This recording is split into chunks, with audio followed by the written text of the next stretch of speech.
ಇನ್ನು ಕಾವೇರಿ ನದಿ ನೀರು ವಿವಾದ ನಿರೀಕ್ಷೆಯಂತೆ ಕೇಂದ್ರ ಗೃಹ ಸಚಿವ ಅಮಿತ್ ಶಾ ಅವರ ಅಂಗಳಕ್ಕೂ ಹೋಗಿದೆ. ಚೆನ್ನೈನಲ್ಲಿ ನಡೆದಂತಹ ಸಭೆಯಲ್ಲಿ ಉಭಯ ರಾಜ್ಯಗಳ ಸಿಎಂಗಳು ಕಾವೇರಿ ವಿಚಾರ ಮತ್ತು ಮೇಕೆದಾಟು ವಿಚಾರವನ್ನ ಪ್ರಸ್ತಾಪಿಸಿದ್ದಾರೆ. ವಿವಾದವನ್ನ ಬಗೆಹರಿಸೋದಕ್ಕೆ ಪ್ರತ್ಯೇಕ ಸಭೆಗೂ ಕೂಡ ಮನವಿಯನ್ನ ಮಾಡಲಾಗಿದ್ದು ಅಮಿತ್ ಶಾ ಕೂಡ ಒಪ್ಪಿಕೊಂಡಿದ್ದಾರೆ ಅಂತ ಹೇಳಿ ತಿಳಿದು ಬಂದಿದೆ. ಹಾಗಾದ್ರೆ ಆ ಸಭೆಯಲ್ಲಿ ಏನೆಲ್ಲ ಆಗಿದೆ? ವಿರೋಧದ ನಡುವೆಯೂ ತಮಿಳುನಾಡಿಗೆ ನೀರು ಹೋಗ್ತಾ ಇದೆಯಾ? ಹಾಗಾದ್ರೆ ರೈತರು ಏನಂತ ಹೇಳ್ತಾ ಇದ್ದಾರೆ ಪ್ರತಿಭಟಿಸ್ತಾ? ಇಲ್ಲಿದೆ ನೋಡಿ ಕಂಪ್ಲೀಟ್ ರಿಪೋರ್ಟ್.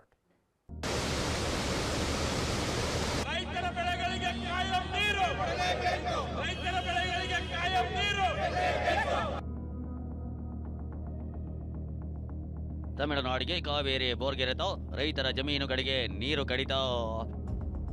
ತಮಿಳುನಾಡಿಗೆ ಹರಿಯುತ್ತಿರುವ ನೀರು ನಿಲ್ಲಿಸುವಂತೆ ಆಗ್ರಹ, ರೈತರ ಪ್ರತಿಭಟನೆ. ಅಮಿತ್ ಶಾ ಮುಂದೆ ಕಾವೇರಿ ಕೂಗು, ವಿಜಯ್ ಡಿಕೆಶಿಯಿಂದ ಪ್ರಸ್ತಾಪ. ತಮಿಳುನಾಡಿಗೆ ಕಾವೇರಿ ನೀರು, ಬೆಳೆ ಬೆಳೆಯಲಾಗದೆ ರಾಜ್ಯ ರೈತರ ಕಣ್ಣೀರು.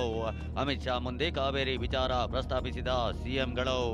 ಕಾವೇರಿ ಕೊಳ್ಳದಲ್ಲಿ ಕಾವೇರಿ ಕಿಚ್ಚು ಭುಗಿಲೆದ್ದಿದೆ. 15 ದಿನ 12,000 ಕ್ಯೂಸೆಕ್ ನೀರು ಹರಿಸಬೇಕೆಂಬ ಪ್ರಾಧಿಕಾರದ ಆದೇಶವನ್ನ ಕರ್ನಾಟಕ ಪಾಲಿಸುತ್ತಿದೆಯಾ ಅನ್ನೋ ಅನುಮಾನ ಮೂಡಿದೆ. ತಮಿಳುನಾಡಿಗೆ ಕಾವೇರಿ ನೀರು ಬಿಡಲಾಗ್ತಿದೆ, ಕೂಡಲೇ ಕಾವೇರಿ ನೀರು ನಿಲ್ಲಿಸಬೇಕು ಅಂತ ವಾಟಾಳ್ ನಾಗರಾಜ್ ಸೇರಿದಂತೆ ರೈತ ಸಂಘಗಳು, ವಿವಿಧ ಕನ್ನಡ ಪರ ಸಂಘಟನೆಗಳು ಪ್ರತಿಭಟನೆ ನಡೆಸಿವೆ. ತಮಿಳುನಾಡಿಗೆ ನೀರು ಬಿಡಲಾಗ್ತಿದೆ ಅಂತ ಆಕ್ರೋಶ ಹೊರಹಾಕಿವೆ. ನೀರು ನಿಲ್ಲಿಸದಿದ್ರೆ ಆಗಸ್ಟ್ 26ಕ್ಕೆ ಕೆಆರ್ಎಸ್ಗೆ ಮುತ್ತಿಗೆ ಹಾಕ್ತೀವಿ ಅಂತ ವಾಟಾಳ್ ನಾಗರಾಜ್ ಎಚ್ಚರಿಕೆ ಕೊಟ್ಟರು. ಮಂಡ್ಯದಿಂದ ಡೆಲ್ಲಿವರೆಗೂ ನಾವು ಈ ವಿಚಾರ ತಗೊಂಡೋಗ್ಬೇಕು. ನೀರನ್ನ ಬಿಡಬಾರ್ದು. 26ನೇ ತಾರೀಕು ನಾವು ಕೆಆರ್ ಸಾಗರ ಮುತ್ತಿಗೆ ಹಾಕ್ತೀವಿ. ರೈತರಿಗೆ ನೀರು ಬಿಡದಿದ್ರೆ ಗಂಭೀರ ಪರಿಸ್ಥಿತಿ ಬರುತ್ತೆಂದ ಮಂಡ್ಯ ಶಾಸಕ. ನಿನ್ನೆ ಜಲಸಂಪನ್ಮೂಲ ಸಚಿವ ಚಲುವರಾಯಸ್ವಾಮಿ ನೇತೃತ್ವದಲ್ಲಿ ಕಾವೇರಿ ನೀರಾವರಿ ಸಲಹಾ ಸಮಿತಿ ಸಭೆ ನಡೆಯಿತು. ಈ ಸಭೆಯಲ್ಲಿ ರೈತರಿಗೆ ನೀರು ಬಿಡಿ ಅಂತ ಮಂಡ್ಯ ಕಾಂಗ್ರೆಸ್ ಶಾಸಕ ಗಣಿಗ ರವಿಕುಮಾರ್ ಒತ್ತಾಯಿಸಿದ್ದಾರೆ. ನೀವು ಒಂದ್ ಕಡೆ ತಮಿಳುನಾಡು ನೀರು ಬಿಡ್ತೀರಾ, ನಮಗೆ ನೀರು ಕೊಡಲ್ಲ ಅಂತೀರ. ಅವ್ರ ಕಡೆ ಸುಪ್ರೀಂ ಕೋರ್ಟ್ ಕತೆ ಹೇಳಿ ಅವ್ರಿಗೆ ದಿನ ನಮ್ಮ ಹತ್ರ ಇರೋ ಟೈಮಲ್ಲಿ ಅವ್ರು ನೀರು ಬಿಡೋದು, ನಮ್ಮ ರೈತರಿಗೆ ಬೆಳೆ ನೀರು ಕೊಡೋದು ಅಂದ್ರೆ ಬಹಳ ಗಂಭೀರ ಸ್ಥಿತಿ ಆಗುತ್ತೆ. You should take the call. ತಮಿಳುನಾಡಿಗೆ ಸ್ಟಾಪ್ ಮಾಡಿ, ಇಲ್ಲ ನಮಗೆ ನೀರು ಕೊಡಿ. ರೈತರಿಗೆ 4 ತಿಂಗಳು ಕಟ್ಟ ನೀರು ಕೊಡ್ತೀವಿ ಎಂದ ಚಲುವರಾಯಸ್ವಾಮಿ. ರೈತರಿಗೂ ನೀರು ಬಿಡ್ತೀವಿ ಎಂದ ಜಲಸಂಪನ್ಮೂಲ ಸಚಿವ ಚಲುವರಾಯಸ್ವಾಮಿ. ರೈತರಿಗೆ ಮುಂದಿನ 4 ತಿಂಗಳು ಕಟ್ ನೀರು ಕೊಡ್ತೀವಿ ಎಂದಿದ್ದಾರೆ. ಅಂದ್ರೆ ನಾಲೆಗಳಿಗೆ 15 ದಿನ ನೀರು ಹರಿಸಿ 15 ದಿನ ನೀರು ನಿಲ್ಲಿಸಲಾಗುತ್ತೆ. ಹೀಗಾಗಿ ಅರೆಕುಷ್ಕಿ ಬೇಸಾಯ ಮಾಡಿ ಅಂದ್ರು. ನಾವು 4 ತಿಂಗಳು 4 ಕಟ್ಟ ನೀರು, 15 ದಿವಸ ಬಿಡೋದು, 15 ದಿವಸ ಆಫ್ ಮಾಡೋದು.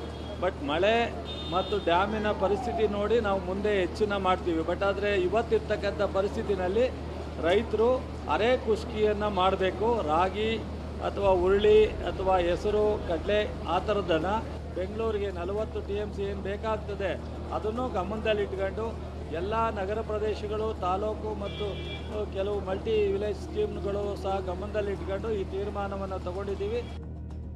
ಮೇಕೆದಾಟು ನಿಮಗಾಗಿ ಹೊರತು ನಮಗಲ್ಲ. ಅಮಿತ್ ಶಾ ಎದುರಲ್ಲಿ ವಿಜಯ್ಗೆ ಡಿಕೆಶಿ ಭರವಸೆ. ಕರ್ನಾಟಕ ತಮಿಳುನಾಡು ಕಾವೇರಿ ತಿಕ್ಕಾಟ ಮಧ್ಯೆ ಇವತ್ತು ಚೆನ್ನೈನ ಕೋವಲಂನಲ್ಲಿ ಸಿಎಂ ಡಿಕೆಶಿ, ಸಿಎಂ ವಿಜಯ್ ಮುಖಾಮುಖಿಯಾಗಿದ್ದರು. ಕೇಂದ್ರ ಗೃಹ ಸಚಿವ ಅಮಿತ್ ಶಾ ನೇತೃತ್ವದಲ್ಲಿ ನಡೆದ ದಕ್ಷಿಣ ಭಾರತ ರಾಜ್ಯಗಳ ಸಿಎಂ ಸಭೆಯಲ್ಲಿ ಪ್ರಮುಖವಾಗಿ ಕಾವೇರಿ ವಿಚಾರವೇ ಚರ್ಚೆಯಾಯಿತು.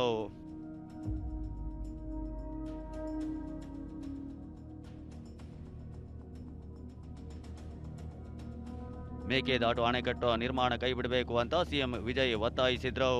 ಈ ಆಗ್ರಹಕ್ಕೆ ಸಭೆಯಲ್ಲೇ ಪ್ರತ್ಯುತ್ತರ ನೀಡಿರೋ ಸಿಎಂ ಡಿಕೆ ಶಿವಕುಮಾರ್, ಮೇಕೆದಾಟು ಯೋಜನೆಯಿಂದ ತಮಿಳುನಾಡು, ಪುದುಚೇರಿ ರೈತರಿಗೂ ಅನುಕೂಲವಾಗುತ್ತೆ ಅಂತ ಮನವರಿಕೆ ಮಾಡಿಕೊಟ್ರು. ಹಾಗೆಯೇ ಕಾವೇರಿ ನೀರು ಬಿಡಲು ಕರ್ನಾಟಕಕ್ಕೆ ನಿರ್ದೇಶನ ಕೊಡಿ ಅಂತ ವಿಜಯ್ ಆಗ್ರಹಿಸಿದ್ರು. ಸೌಹಾರ್ದಯುತವಾಗಿ ಕಾವೇರಿ ಜಲ ವಿವಾದ ಬಗೆಹರಿಸಿಕೊಳ್ಳೋಣ ಅಂತ ಡಿಕೆಶಿ ಹೇಳಿದ್ರು. ಸಭೆ ಬಳಿಕ ಮಾತನಾಡಿದ ಸಿಎಂ ಡಿಕೆಶಿ, ಮೇಕೆದಾಟು ಡ್ಯಾಮ್ ನಿರ್ಮಾಣದ ಬಳಿಕ 5 TMC ಕುಡಿಯುವ ನೀರನ್ನ ಹೊರತುಪಡಿಸಿ ಉಳಿದ ನೀರನ್ನ ತಮಿಳುನಾಡಿಗೆ ಬಿಡುವುದಾಗಿ ಅಮಿತ್ ಶಾ ಮುಂದೆ ಭರವಸೆ ನೀಡಿದ್ದೇನೆ ಅಂತ ಹೇಳಿದ್ರು. Connected to our problems, connected to various water issues, they have agreed to call a separate meeting and settle amicably. So I have made a commitment, I have given a commitment to the state of Tamil Nadu before the Home Minister, that whatever Mekedatu water is, dam is there, even a single drop of water except for drinking water of 5 TMC The rest water will be left to Tamil Nadu itself from the Mekedatu Dam. So Tamil Nadu and the Pondicherry shall be rest assured. The dam will be built only for you, not for us. Kaveri ವಿಚಾರದ ಜೊತೆಗೆ ಕ್ಷೇತ್ರ ಪುನರ್ವಿಂಗಡಣೆ ಬಗ್ಗೆಯೂ ಅಮಿತ್ ಶಾ ಸಭೆಯಲ್ಲೇ ಚರ್ಚೆಯಾಗಿದೆ. ಕ್ಷೇತ್ರ ಪುನರ್ವಿಂಗಡಣೆಯಿಂದ ದಕ್ಷಿಣ ರಾಜ್ಯಗಳಿಗೆ ಅನ್ಯಾಯವಾಗಬಾರದು ಅಂತ ಸಿಎಂಗಳು ಮನವಿ ಮಾಡಿದ್ದಾರೆ.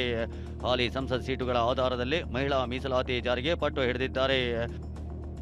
ಮಂಡ್ಯದಿಂದ ದಿಲೀಪ್ ಜೊತೆ ಹರೀಶ್, ಟಿವಿ9 ಬೆಂಗಳೂರು. ಇನ್ನು ಅಮಿತ್ ಶಾ ಜೊತೆಗಿನ ಸಭೆಯಲ್ಲಿ ಕ್ಷೇತ್ರ ಪುನರ್ವಿಂಗಡಣೆಯ ವಿರುದ್ಧ ದಕ್ಷಿಣ ರಾಜ್ಯಗಳು ಬಹಳ ಒಮ್ಮತದಿಂದ ಧ್ವನಿ ಎತ್ತಿವೆ. ಈ ಬಗ್ಗೆ ರಿಯಾಕ್ಟ್ ಮಾಡಿರುವಂತಹ ಸಿಎಂ ಡಿಕೆ ಶಿವಕುಮಾರ್ 1971ರ ಜನಗಣತಿ ಆಧಾರದ ಮೇಲೆನೆ ಮುಂದುವರಿಬೇಕು, ಸಂಸತ್ತಿನಲ್ಲಿ ಸೀಟುಗಳನ್ನ ಹೆಚ್ಚಳ ಮಾಡಬಾರದು. ಈ ಬಗ್ಗೆ ನಾವು ಕೇಂದ್ರ ಗೃಹ ಸಚಿವರಿಗೆ ಮನವಿ ಮಾಡಿದ್ದೀವಿ ಅಂತಲೂ ಕೂಡ ಹೇಳಿದ್ದಾರೆ. The meeting has gone well. We have raised various issues in the interest of all the southern states.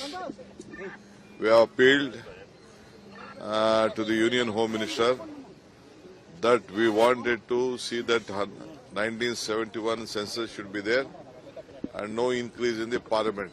That is the main agenda. I think Tamil Nadu, Kerala, Telangana and myself, we all have come to the same agreement, majority of the southern states. So we appealed